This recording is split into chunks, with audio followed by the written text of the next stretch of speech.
Halafia, this is Yaya Fini with my Teaching Tuesday. Teaching Tuesday is my opportunity to just share with you some of the things that I do to keep myself aligned with spirit.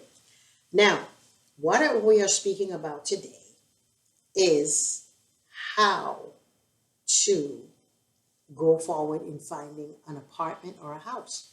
Many of you are trying to shift energy and move from where you are because your lease is expired or it's time to move on. Your spirit lets you know. My recommendation and suggestion to you, the way that I've always done it, y'all know I travel a lot and I move a lot.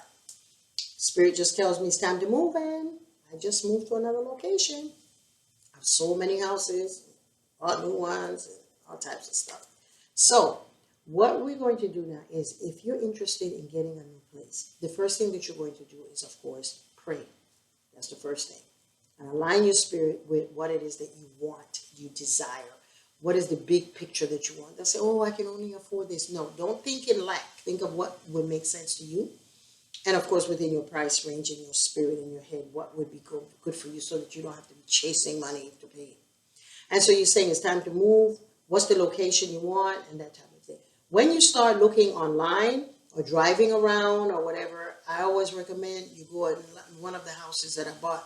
That was the recommendation was given to me. Go in the middle of the night, around 11 o'clock, to see how the community is. Then go another time about 7 when the people are just coming home, and then go in the daytime.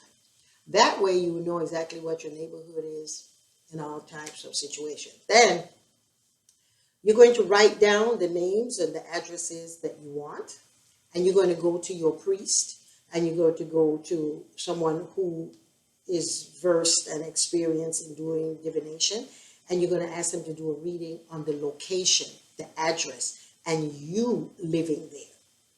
And you can call them and send them the information. That's what my students do, is they call me and says, Yalosha, it's time for me to move, and I have an idea of where I want. I said, send me the locations.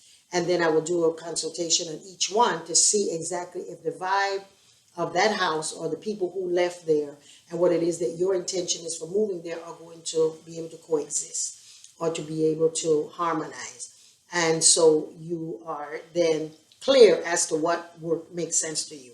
After that, if you're looking to buy a new home, and you can use it if you're just looking for that, you're going to take a key. You just go and buy a key at the places where they do new keys, and you just get a new key.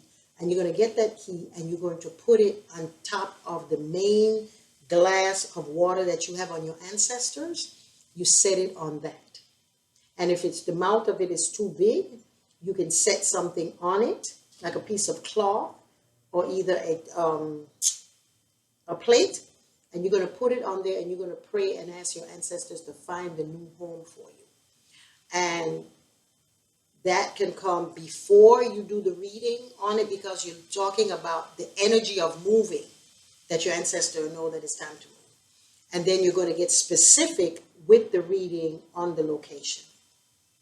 And then if you're dealing with an experienced priest, they will tell you exactly what to do to shift the energy, because you don't just assume that because the people moved out and they cleaned it with ammonia or whatever it is that they cleaned out, the place is clean. Spiritually, you have to clean, because there's an energy that's there, that why the person left, how they left, and what was left.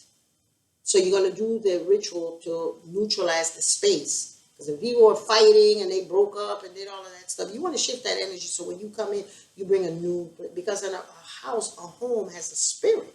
There's the energy of the house that you want to respect. And so that's what you would do. And then when you find your place and your priest gave you the thing and you clean out of that, you want to, if you have shrines, and you may know this already, I'm just giving it for FYI. When you come into the home, you're going to bring your main orisha or shrine or space into the home first. Let them see where the new place is, because that's what you do. This is their temple. This is their shrine. Because in African spiritual practices, the home is a temple, and so you want to bring the shrines in first, so that when you come in to live, their energy is there, and you are welcome to their space, not vice versa, that you bring them in last. And so after you do that, then you can say, okay, movers, beep, beep, beep. Then they can back up and bring your stuff in. That's very important because someone asked me that before. And I think I shared it on one of my other videos of a friend, a client. It wasn't a friend, a client who was in love with this place. And the reading says, this is not the place that y'all want to build. And she was like, oh no, I want to build here. My husband always promised me to build me a new home. I says, this place is going to bring you a lot of, setbacks. What I can afford, I says, not the financial aspect of it. There's an energy there that is not going to align with you and your husband and the family. Long story short story, she moved into place, started having a lot of difficulties and all types of challenges. She and her husband were going through all kinds of changes and stuff. She came back. That was about 3 years later, came for a reading. And the reading was there. I says, did you all finish up on the house? Yes, we did. We moved in. And that's why I came for a reading. Told her the spirit of that house is still negative. I said, did you ever find out what happened in that house before? She said, nothing. I'm just built it, so it's brand new. I said, well, the location, what's happening? Long story to a shorter story. Come to find out, the building was made in a new development that was actually a graveyard that the bodies in that were taken out, and they just rebuilt new houses, and she didn't know. Long story short story. 5 years later, she called me to tell me that her husband died. And I don't like to give doom and gloom, but I'm just letting you know the importance, The husband was coming down the stairs one day, and she said he just fell down the stairs, hit his head, and, went into a coma and passed. So the house was telling her, her own spirit was telling her, this is not the place. But she was so attached to her feelings, her ego, that this is what I want, that it ended up being a negative situation for her. I use this to let you know that, sometimes the thing that we want is not what it is that wants us.